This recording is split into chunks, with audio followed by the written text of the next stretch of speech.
Guys, welcome again to my channel. आज की जो वीडियो वो और ज़्यादा इंटरेस्टिंग होने वाली है। जैसे कि आप जानते हैं, पिछली वीडियो से हमारी कृष्णा सीरीज शुरू हो गई है। सिर्फ कृष्णा सीरीज है नहीं, कृष्णा की रियल स्टोरी की सीरीज। अगर आपने पार्ट 1 नहीं देखा तो जल्दी से देख लो, क्योंकि वो बहुत अच्छा था। अब आ जाते हैं एक और अच्छे में, जो है पार्ट 2। इसमें वादा किया था तो निभाना पड़ेगा। तो पार्ट 2 है कृष्ण की घमंडी पत्नी। तो क्या कोई कृष्ण की पत्नी घमंडी भी थी, और कैसे कृष्ण जी ने उसका घमंड उतारा? आज की कहानी रेयर है बट इंटरेस्टिंग बहुत है। तो चलो, without any further ado, let's start. Satyabhama Krishna की दूसरी पत्नी थी। वो एक बहुत ही घमंडी स्त्री थी।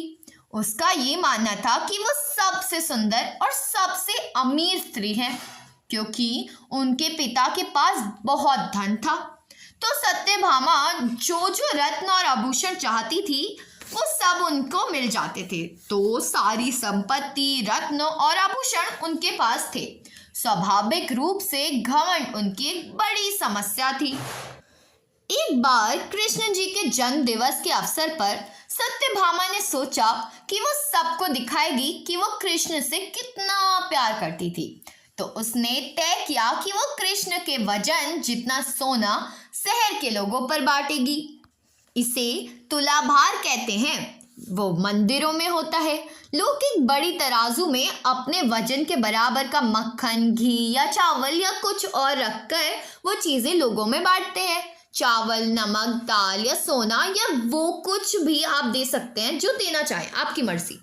ये प्राचीन परंपरा हमारी संस्कृति का एक हिस्सा है। सत्यभामा ने तुलाभार की व्यवस्था की। लोग बहुत प्रभावित हुए, पर कृष्ण जी पर इन बातों का कोई असर नहीं हुआ।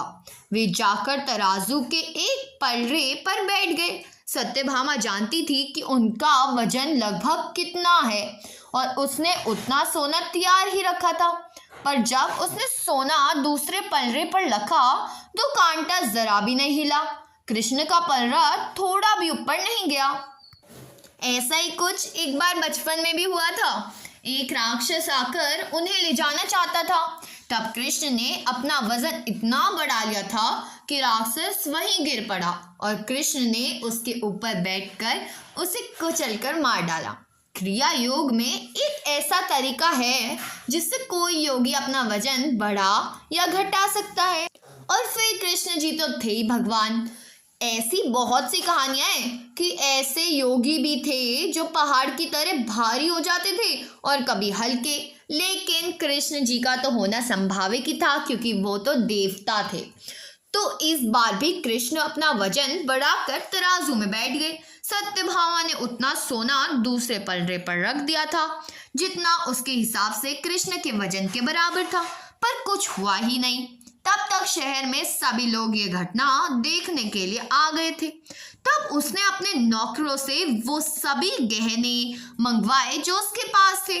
एक के बाद एक वो गहने डालती जा रही थी और सोच रही थी कि ये काम हो जाएगा, पर कुछ नहीं हुआ। तब उसने वो सब कुछ भी रख दिया जो उसके पास था, पलड़ा जरा भी नहीं हिला। वो रोने लगी, क्योंकि ये सब उसके लिए बहुत शर्मजनक था।